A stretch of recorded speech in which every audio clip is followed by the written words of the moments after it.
Egzistuoja net keletas žmoniai taip ir neištirtų ir nepažintų dalykų, kaip pavyzdžiui ateiviai, blondinės, prancūziški automobiliai, undinės ir vaiduokliai. Vienas tokių neištirtų kaip tik šiandien mano rankose, tai Citroen C6. Šis kosminis laivas debiutavo 2005-aisiais ir iš karto tapo aukščiausių Prancūzijos vadovų automobiliu. Tačiau toks Žako Širako ir Nicolas Sarkozy pasirinkimas nereiškia, kad C6 taps populiariu. Priešingai, per 7 gamybos metus nuo konvejerio nuriedėjo vos daugiau nei 23 000 automobilių. Citroen skatino rinkti šį automobilį net pažadėdami, kad kai savininkas norės, gamintojas automobilį nupirks atgal. Nežinia, kiek pirkėjų tuo pasinaudojo, tačiau šis C6 nebuvo grąžintas gamintojams ir skrajojo Lietuvoje, todėl šiandien jį galime patyrinėti. –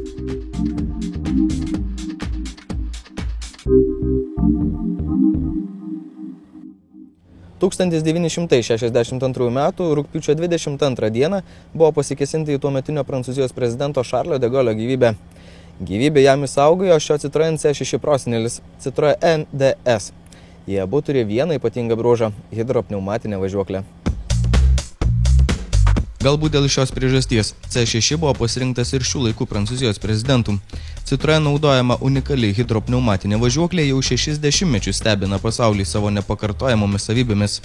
Būtent jos kadaise ir padėjo Šarliui de Gauliui. Pasikėsinimą surengę užpuolikai apšaudė prezidentą vežusį DS, kulkomis suvarpė kėbulą ir prakiurdė padangas. Nepaisant to, DS galėjo važiuoti lyg nieko nebūtų nutikę. Automobilis išlaikė stabilumą ir maksimaliu greičiu pabėgo nuo užpuolikų. Dar tobulesnė ir modernesnė C6 važiuoklė su šia užduotimi susitvarkytų ne ką prasčiau.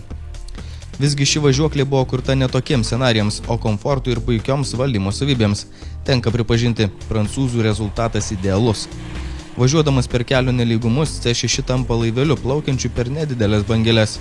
Lengvai siūbuojantis kėbulas gali sukelti jūros ligą, tačiau šiam reiškiniui atsparūs keleiviai įvertins komfortą, kokio nesuteikė joks kitas automobilis. Be jokios abejonės galiu pasakyti, kad joks kitas šios klasės automobilis negali atkartoti to, ką daro C6. Nei Audi A6, nei Mercedes-Benz E klasė, ar juo labiau BMW 5 serija, nei iš tolo negali lygiuotis į prancūzą. Dažniausiai minkšta važiuoklė lemia tai, kad posūkiuose automobilis tampa visiškai beviltišku, tačiau C6 net ir čia stulbinamai geras. Sportiško vairavimo entuziastai nusivils neinformatyviu vairo mechanizmu, tačiau rėžiant posūkius važiuoklė neleis suabejoti stabilumu. Tai išties nepakartojamas automobilis. Šiame Citroen stebina viskas išskyrus variklius. Mano mėginamas C6 turi 3 litrų turbo dizelinį variklį, negaliūnas ir nesprinteris. Važiuoja maloniai, tačiau jeigu reikėtų lenktyniauti, kapituliuotų pats pirmas. Kiti pasirinkimai tai 2,7 bei 2,2 turbo dizeliai arba 3 litrų benzininis variklis. Nei patikimumo, nei važiavimo atžvilgių jie nėra geresni, todėl nebeturint iš ko rinktis, mano mėginamas lieka geriausia blogybė. 6 pavarų automatinė greičių dėžė taip pat bei ypatingų bruožų, nei spardosi, nei žaibiškai greitai veikia. Norint alternatyvos, galima ieškoti nebent 6 pavarų mechaninės, tačiau jie nepatikima ir buvo montuojama su 2,2 litro turbo dizeliu, derinys tinkantis tiems, kuriems gyvenime per mažai problemų.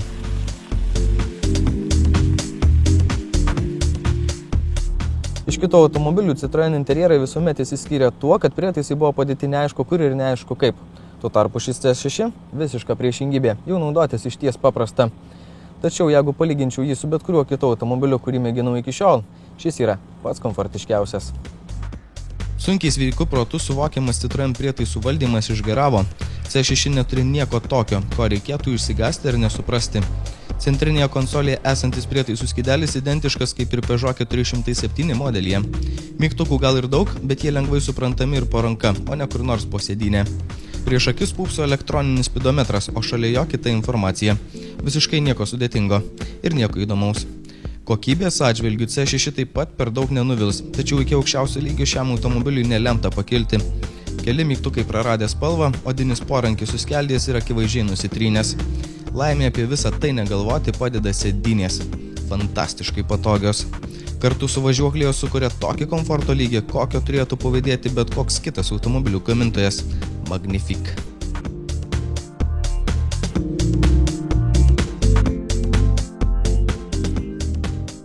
Kurdami prabangius automobilius, prancūzai tikriausiai galvoja: o ne, tik ne sedanas, sugalvojam kažką kito. Štai taip ir gimsta tokie galiniai stiklai, kuris, jeigu išdužtų, jį pakeisti kainuotų net keletą tūkstančių eurų.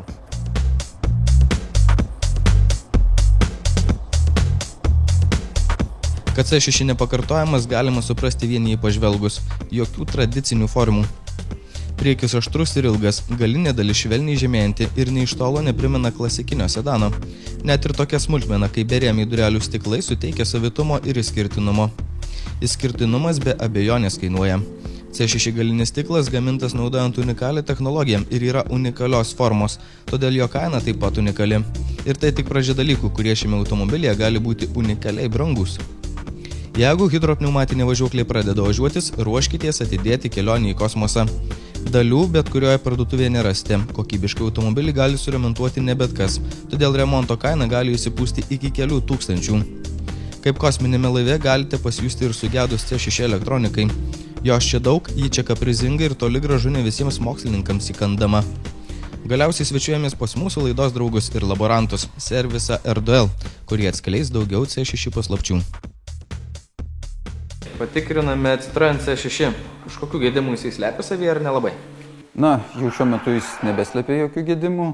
Buvo neseniai pakeisti priekiniai guoliai ir taip pat priekiniai šarnyrai.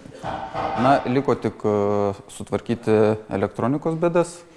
Tai spoileris kartais užstringa galinis ir veidrodėliai jie neužsilenkia. Teko girdėti, kad šis Citroenas su 2.20 turbodizeliniu varikliu nėra labai patikimas variantas. Kur išdėjo silpnoji vieta? Na, galima būtų įvardinti silpnąją vietą galbūt sankabą, kuri gan greitai susidėvi dvimasis smagratis, apie 150 000 kilometrų atlaiko. Tai jis bus ganėtinai brangus remontas. Jeigu kalbėsime apie automatinės dėžės, tai jos nėra labai patikimos.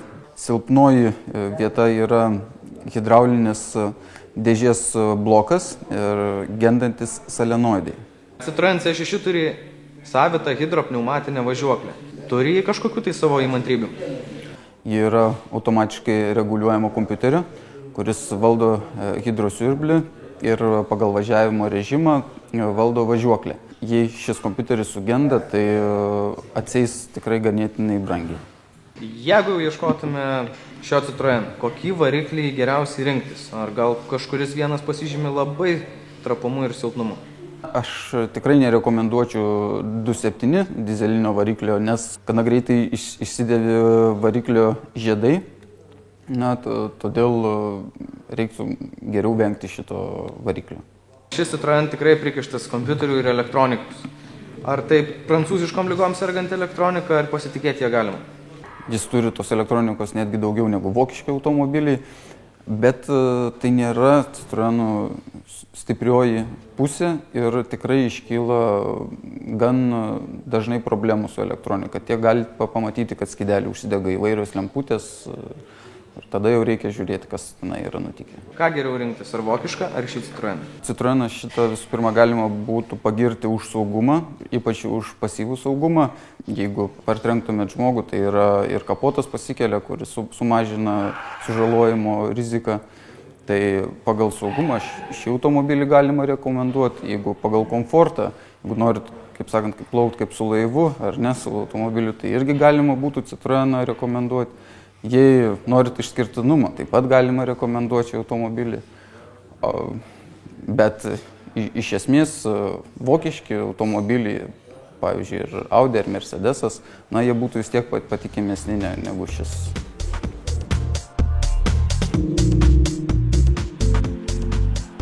C6 jūs nepirksite kaip alternatyvos vokiškiams sedanams. C6 jūs pirksite, jeigu jo norėsite ir vertinate išskirtinumą visomis prasmėmis. Jeigu turite kelis pasirinkimus ir vienas jų C6, turite apsispręsti, ar tikrai esate pasirengęs patirti tai, ko nesuteiks joks kitas automobilis.